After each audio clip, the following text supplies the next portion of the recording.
Marxist party അനുഭാവിയായിരുന്നു, ഏതെങ്കിലും മെമ്പറായിരുന്നോ? മെമ്പറായിരുന്നു. ഞാൻ CPM അനുഭാവിയായിരുന്നു, പിന്നെ ഇപ്പൊ CPI മെമ്പറാണ്. CPIയുടെ മെമ്പറാണ്. പ്രവർത്തകനായിരുന്നു. മാർക്സിസ്റ്റ് പാർട്ടി അനുഭാവിയാണോ അല്ലെങ്കിൽ മാർക്സിസ്റ്റ് പാർട്ടി അനുഭാവിയായിരുന്നു, ഏതെങ്കിലും മെമ്പറായിരുന്നോ? മെമ്പറായിരുന്നു. ബ്രാഞ്ചിലോ? ബ്രാഞ്ച് മെമ്പറാണോ? എന്താ പേര്? എവിടുന്നാ വരുന്നത്?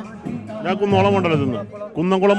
കുന്നംകുളം മണ്ഡലം. CPM അനുഭാവിയായിരുന്നു അല്ലെങ്കിൽ CPM മെമ്പറാണോ? ഞാൻ CPM അനുഭാവിയായിരുന്നു, പിന്നെ ഇപ്പൊ CPI മെമ്പറാണ്. CPIയുടെ മെമ്പറാണ്. അതുകൊണ്ടാണ് അൻവറിന് പിന്തുണ പ്രഖ്യാപിച്ചു ഇവിടേക്ക് എത്താനുള്ള കാരണം. ഒരു കമ്മ്യൂണിസ്റ്റുകാരൻ ചോദിക്കേണ്ട ചോദ്യങ്ങളാണ് ഇന്ന് കമ്മ്യൂണിസ്റ്റുകാരന് വേണ്ടിയിട്ട് MLA ചോദിച്ചിട്ടുള്ളത്. ആ ചോദ്യങ്ങൾക്കാണ് ഉത്തരം കിട്ടേണ്ടത്. ആ ചോദ്യങ്ങൾക്ക് കൃത്യമായ മറുപടി പറയാൻ CPMനും മുഖ്യമന്ത്രിക്കും സാധിച്ചില്ല.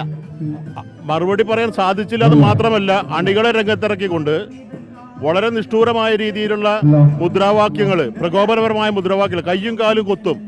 ഇതല്ല ഈ ജനാധിപത്യ രാജ്യത്ത് ആവശ്യം.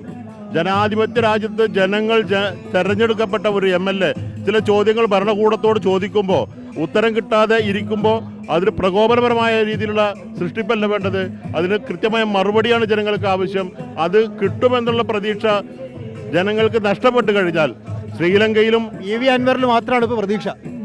തീർച്ചയായും PV അൻവർ എന്നല്ല, ഇത്തരം ചോദ്യങ്ങൾ ചോദിക്കുന്നവരോട്, ആ ചോദ്യങ്ങളോടാണ്.